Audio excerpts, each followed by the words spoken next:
తుపాకీ కొత్త కలెక్టర్ గారు వచ్చారు. అని ఎమ్మెల్యే రాజేంద్ర ప్రసాద్ గారు బాధ్యత స్వీకరించారు. వచ్చి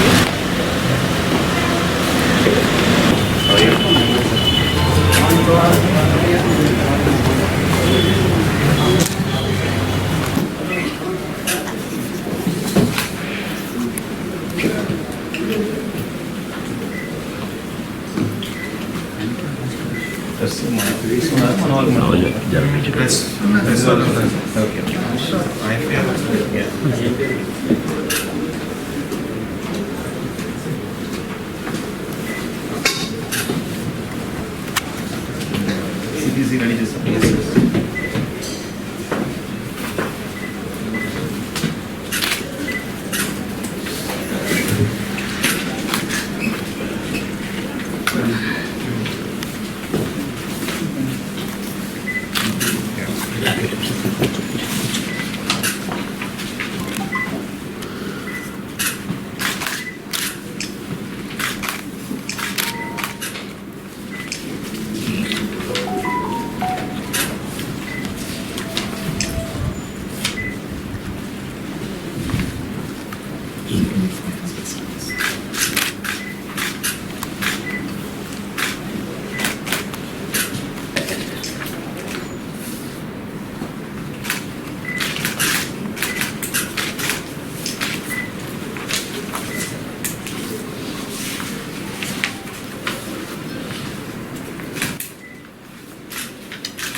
ఒకసారి సైన్ చేస్తాను.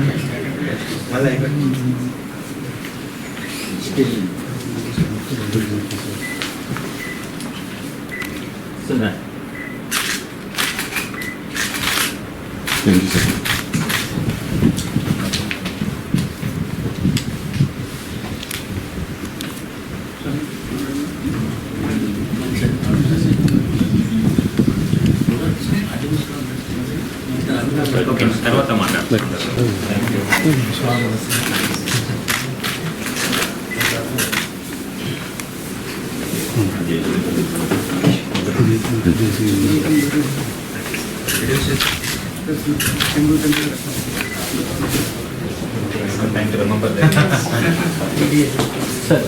NTR sir, NTR staff sir, SC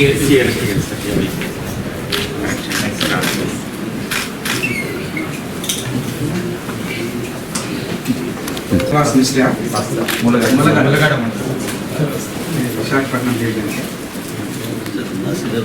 Vijayabhaskar sir, Gopalapatnam Chandurthi sir, Bangaraju Gajuwaka sir, Srivani CCL నుంచి వచ్చారు.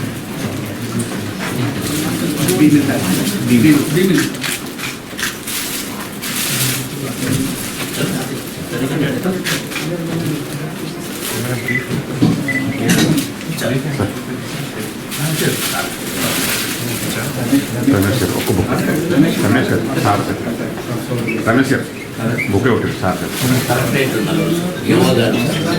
దేవు ప్రసాద్ నీలకంఠం గారు, land cell Kumar sir, T Ramakrishna sir, C section.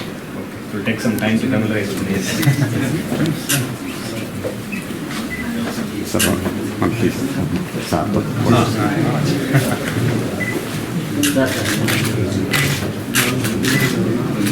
Thank you sir. నా దగ్గర ఉన్నాయి వేస్తాను.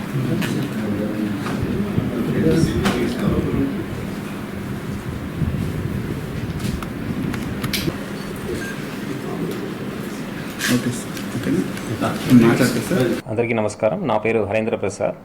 నేను ఈరోజు వైజాగ్ జిల్లా కలెక్టర్గా బాధ్యత స్వీకరించడం జరిగింది.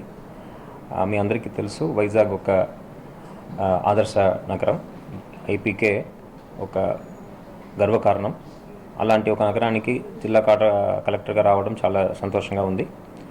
డెఫినెట్గా ఈ అవకాశాన్ని ఉపయోగించుకొని ప్రజలకు మంచి జరిగే విధంగా పూర్తి స్థాయిలో పనిచేస్తానని ఈ సందర్భంగా అందరికీ తెలియజేస్తున్నాను. ప్రజలకు అందుబాటులో ఉంది. ప్రభుత్వం యొక్క సంక్షేమ మరియు అభివృద్ధి కార్యక్రమాలని అర్హత ఉన్న ప్రతి ఒక్కరికి చేర్పించే విధంగా చర్యలు తీసుకుంటామని ఈ సందర్భంగా తెలియజేస్తున్నాను. We will be available fully. Besides that any day if somebody walks in, వాళ్ళకు అవకాశం ఇచ్చి వాళ్ళ యొక్క సమస్యని పూర్తిగా విని పరిష్కారం చేసే విధంగా చర్యలు తీసుకోవడం జరుగుతుంది. ప్రభుత్వం డెఫినెట్గా విశాఖపట్నాన్ని ఐటీ అదేవిధంగా ఫినాన్షియల్ క్యాపిటల్గా చేయాలనే ఉద్దేశంతో తీసుకురాబోతున్న ఇన్వెస్ట్మెంట్స్ కావచ్చు, జాబ్స్ కావచ్చు, పూర్తి స్థాయిలో ఇక్కడ అభివృద్ధి జరిగే విధంగా జిల్లా యంత్రకం ఒక పనితీరు ఉంటుంది. దానికి కావాల్సిన ఎఫర్ట్స్ డెఫినెట్గా పెట్టడం జరుగుతుంది. ఇక్కడ దానికి కావాల్సిన స్కిల్ డెవలప్మెంట్ కావచ్చు, దానికి కావాల్సిన ఎకో సిస్టమ్ కావచ్చు, డెవలప్ చేయడం జరుగుతుంది. ప్రభుత్వం ఒక పాలసీ మేరకు, అదేవిధంగా ప్రజాప్రతినిధుల యొక్క సలహాలతో ఈ అభివృద్ధి కార్యక్రమాన్ని ముందుకు తీసుకురావడం జరుగుతుంది. This enquiry which is going on definitely will take it to a logical conclusion. So అలాంటి సమస్యలు ఏదైనా మా దృష్టికి వస్తే డెఫినెట్గా న్యాయం జరిగే విధంగా చర్యలు తీసుకోవడం జరుగుతుంది.